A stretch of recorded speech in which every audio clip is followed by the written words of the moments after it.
Bootylicious. Sorry. Thank you very much. Yes. Hi. If you were to be cast in the Rocky Horror Picture Show, what character would you want? I've seen the Rocky Horror Picture Show so many times, and they always want me to play Frankenfurter. What character do you want? What character do I want to play? I don't want to be in the goddamn show.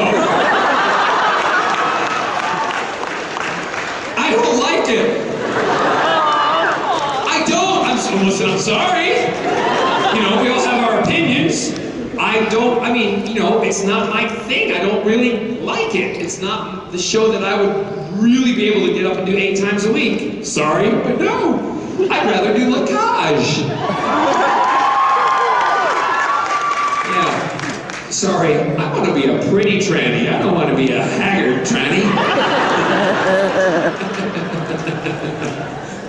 Yes. Hey! So you've gotten to work with some amazing actors over the years. You think? But who is on your bucket list of actors, like of an actor to work with? Again, those are questions that I don't think about, I don't answer, because I don't know where my life is going to take me. I don't have actors that I kind of go, oh my god, I love them, I want to be like them, I want to be who I am, right? And I understand that I enjoy watching other actors on screen and on television. I never thought that I would work with the people that I've worked with. Never did I ever think that was going to happen. So that's where joy from what I do comes to me every single day, because I know, you know, like, I go on set, and you know, like when I was doing Last Torchwood, I'm working with Bill Pullman. I mean, come on. It was just phenomenal, right? You know, and all the other things that I've done. So it's kind of a thing that I just go with the flow with that.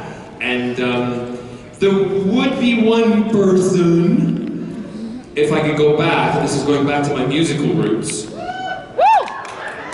You know, the musical people are stuck in the back over there. That's alright, musical people are used to going up the back. Anyway. You know, the alley to get to the stage door.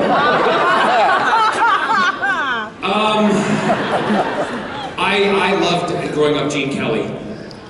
I did, because when I watched him on film, you know, not knowing what his personal life was like when I was growing up, to me, he was a man who danced and he sang, and I wanted to be that man who danced and sang. I didn't want to get on stage and be you know, of course I play characters like Lacage that are, you know, girl, and I know there are people that are like that, but I wanted to be that man, if that makes any sense. Right? And I did get a chance to meet him and talk to him before he died. He was going to direct something that I was meant to be in at the time, and that for me is one of my kind of little cherished moments, that I got to speak and talk to Gene Kelly. And he, and also Howard Keel, who was a big Hollywood musical star. Howard came to see me in Sunset Boulevard in London, and he came backstage. So for me, those kind of 40s musical male icons, that's, if I'm letting you into a secret, those are my kind of ones that I go, oh, they're just brilliant, because they can do everything.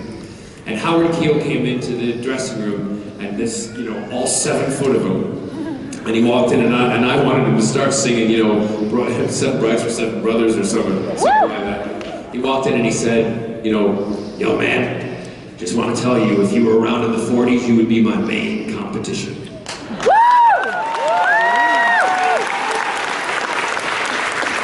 So those are my cherished moments.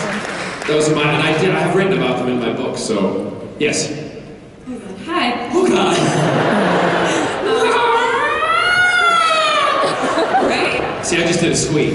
That's what I'm doing inside right now. No, pee yourself. Go ahead, read your question. Yes, first of all, thank you for coming to Phoenix. It was great meeting you at your booth yesterday. Cool. My question for you is, how do you feel that science fiction as a genre is breaking ground in making alternate lifestyles and LGBTQ lifestyles more acceptable in the mainstream?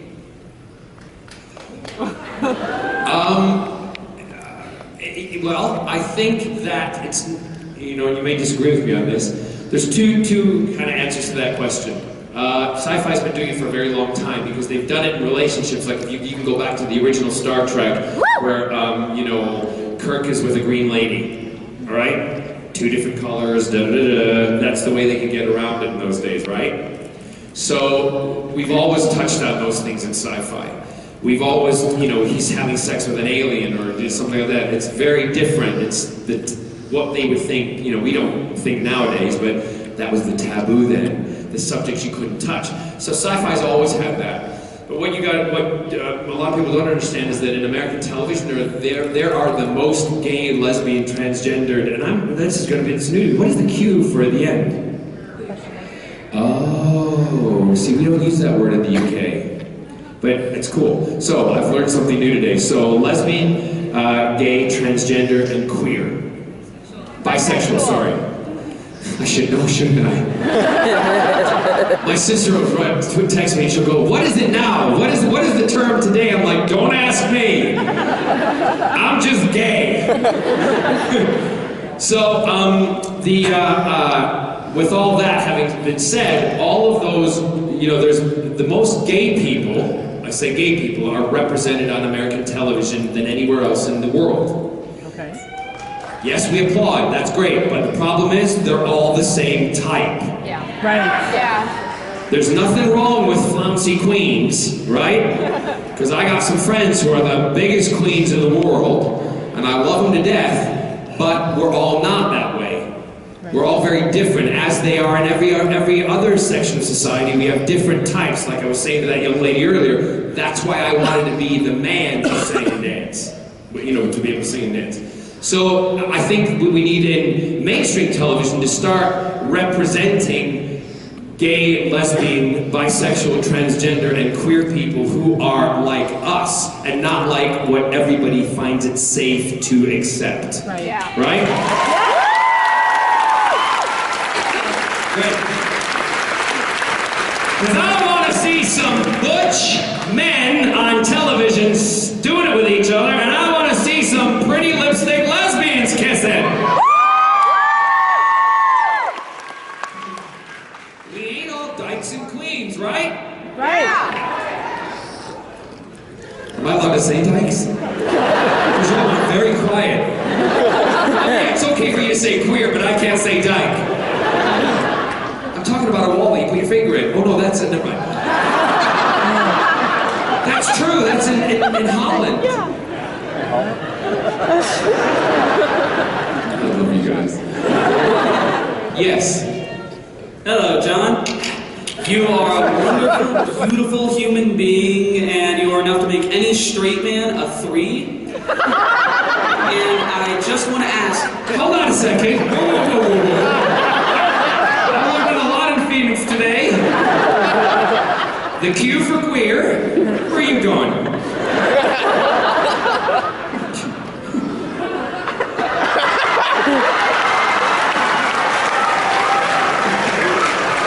What's a 3? A 3 is on a 1 to 7 scale on the Kinsey scale, which is a scale of 1 being completely According straight. to the Kinsey report, every average man you know.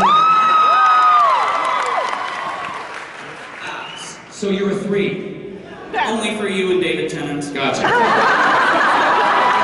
How old are you? 20. Oh yeah, you're a slut.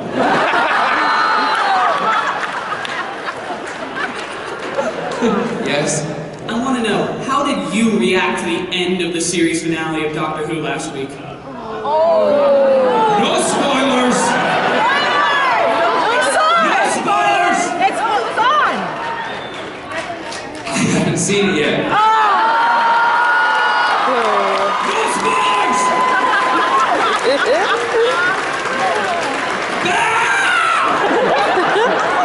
I will seriously hate you right now if you tell me. Don't tell me. Shut up! I have to tell you, I am behind because with all my traveling, I watch all of my TV shows on my iPad, right? I am behind in Walking Dead, so shut up. Shut up! I am behind in Game of Thrones. Listen, I'm ready to swear my ass off here. Shut up! I am behind in Doctor Who. No, it's not Arrow's blame the airlines. I gotta fly all over the place and I can only download so many. I'm kidding you. When I put my iPad on to download everything before I fly, it's like I suck the internet into my iPad. And the thing's going, oh, you can't do it quick enough. 23 episodes of this, 23 episodes of that. You don't have enough memory. Please stop. I have 3 iPads. Whoa. 3 for that very reason. Right? I haven't even watched myself on Desperate Frickin' Housewives yet. I know you'll forgive me for that one. No, I've seen it. So please, I haven't seen it yet, so don't tell me. Just tell me what you think. Did you like it or not? And then I'll understand why you were asking when I see the episode. Don't think too hard, because the more you think, the more you're going to say, the more I'm going to have to come down and kill you. You weren't sure about it, were you? I was freaking out. It was... All right, that's enough. Put your damn fez on and go sit your ass down.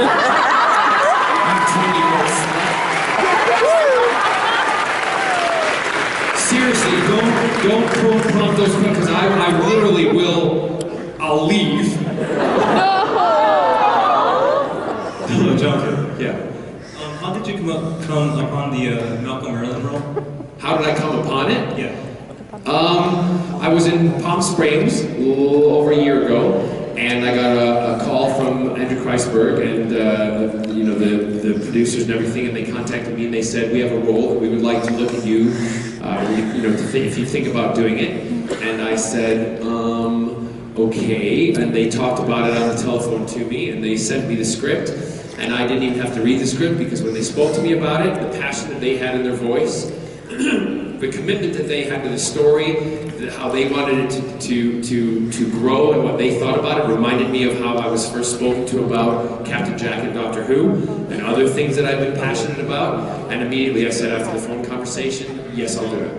And that was it. That was it. And also, as an actor, I'm very lucky that people come to me with roles. I don't have to go in and audition very much anymore, which is nice. Yes. Hi, John. Hello. This is Ember, my friend, who is mortified right now. This is who? Ember. Amber. Ember with an E. Ember, like you're burnt out. Like she's smoldering fire. Nice. Don't worry about it, honey. The more people that talk about you in that beautiful way, that will make you blossom in life. Let her let you blossom. Go ahead.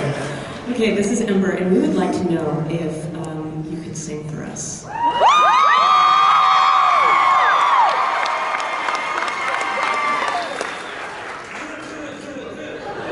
I've got some lyrics. Anything else? It is like 11 o'clock in the morning. Sorry? I've got some lyrics up here.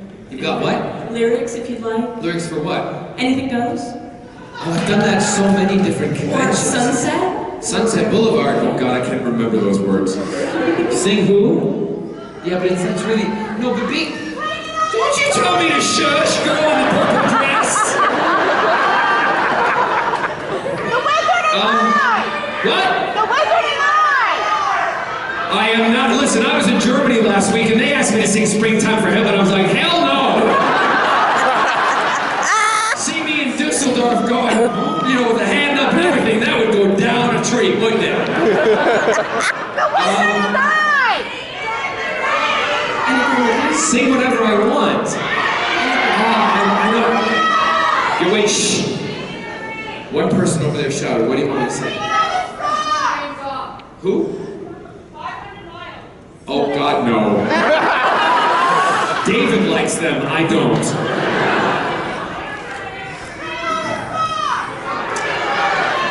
I'm just saying. Let me come. I will say something, but let me come back to it. Okay? Thank you. All right. Great. Yes. I was wondering, on Arrow, you and Stephen and I have really great fighting scenes. How difficult was that to choreograph, or how fun was it? We have a great team of stuntmen, and we're not allowed to do a lot of the stuff because of risk factor, considering that, when I did that whole busting through the wall sequence and then kicking Stephen, which I did myself, the second time I did it, I kicked him, and I kicked him right in the kneecap with my steel-toe boots. Oh! And he got up, and bless him. I've been in that situation when you're the lead of the show, right? And you're trying to be so gracious, but you've just been kicked, and you're like, and you want to lay in and punch the person. So I knew, and I was mortified. And for weeks after that, I kept saying to him, Steven, I'm sorry. He's like, dude, I'm done, I know. He said, don't worry about it. I've only done that once before in my career, and it was in Torchwood when we were in the airport sequence in the last series, and Eve and I are, Gwen and I are about to run off and bust away from the CIA, and I kick one of the CIA guys in the face. Well, I actually kicked the guy in the nose and busted his nose. Oh. So he gets paid. And his nose looked like that anyway. So I just kicked it and it was back to normal. So we do have our stunt team, and they're brilliant. Bam Bam runs the stunts for us, and they work harder than we do, because like that rooftop sequence that we shot, that's all I'm going to say. I don't want to spoil it for anybody. Thank you. That was like 6 hours of them, 20 minutes of us. Okay? And so we're not allowed to insurance-wise to do a lot of stuff. Yes. Hello. I'm going to embarrass this young man.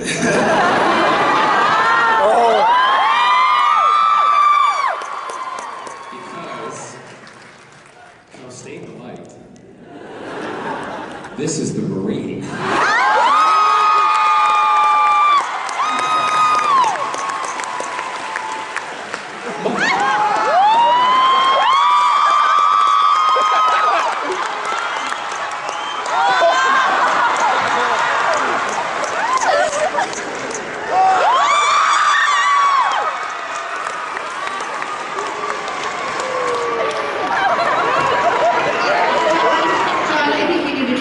He's not embarrassed. And I know he's not.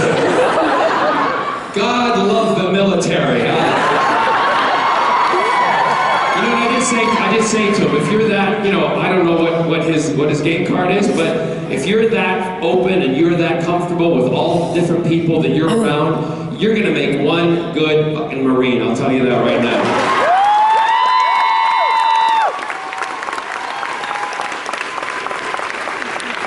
Yes, thank you for serving on behalf of everybody, yeah. My question is, what was your toughest role as a character? What character was your toughest role? My toughest role? Well, there's tough roles for different reasons. Like, for instance, when I played, was in Beauty and the Beast, and I know this is like, you guys are like, why?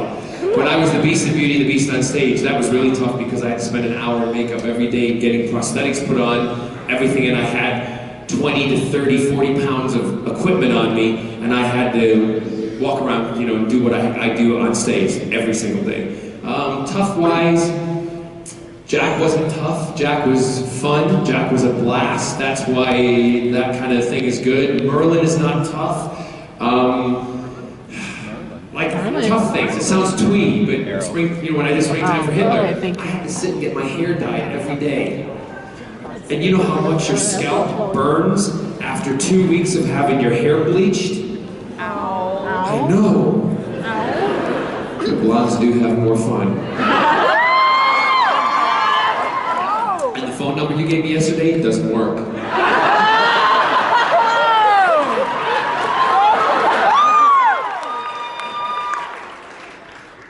Oh, you will? Oh! All right, come see me later then. Write it down here.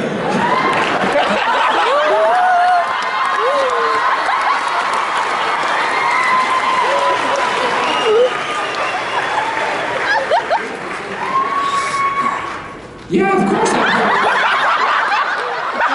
can. Stupid. Check with me later, because boy, you are going to go home with us for lunch.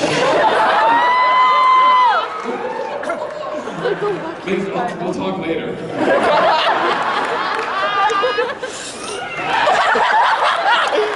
Scotty, you better get your ass over here from London.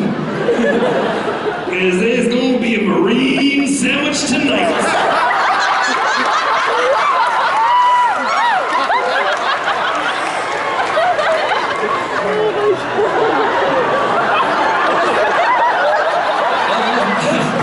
One of my uncles was a Marine. No, not that way. But if you, no, never mind. Never mind. I'm gonna get my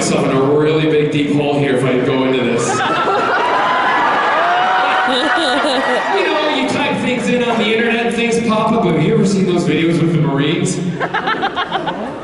Check it out, trust me. Yes. First of all, I'm kind of afraid to look that up. Don't worry, you are a TARDIS. I've been in you.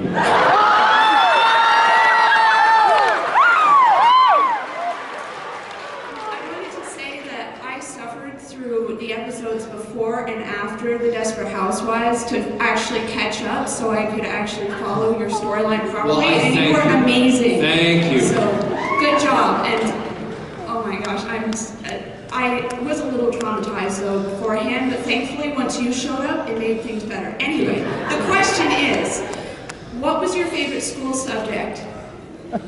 I love being asked questions from a steampunk TARDIS. My favorite, I had two favorite subjects. I didn't like math. I wasn't very good at math. I don't know, the reason I wasn't because it wasn't explained to me very well. And then there was one teacher who explained to me, she said, "Do you realize that math is music?" Oh. I went, "What?" I said, "I can't sing the Pythagorean theorem.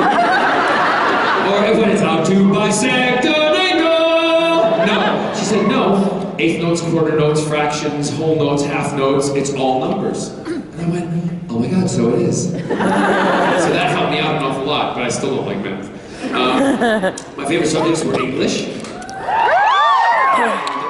Some really great English teachers. Mark Wilson was one who, I wasn't a very focused student. I always got, good grades, but I wasn't very focused. And Mark kind of picked me out of the class creatively and put me into what they call the gifted program, right? And challenged me that way. And I was put into the gifted English program, so I'm gifted.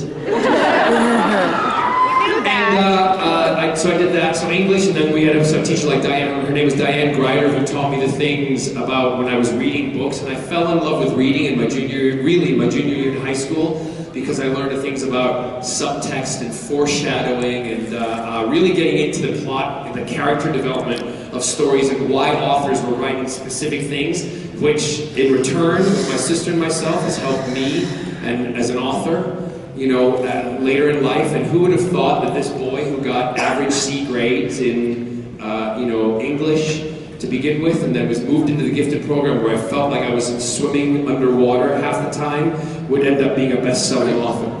Woo! But that's also thanks to my sister. So English, and then I loved my music. I loved my music classes. It pains me to see, and I think sports are also very important, but you know what? School systems, and we all need to fight and stand up for this, don't cut the music and drama programs just because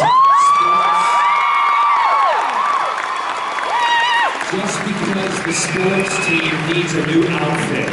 Because our choir in our high school, we had the same choir robes that they had in 1952. And every year the football team got new outfits.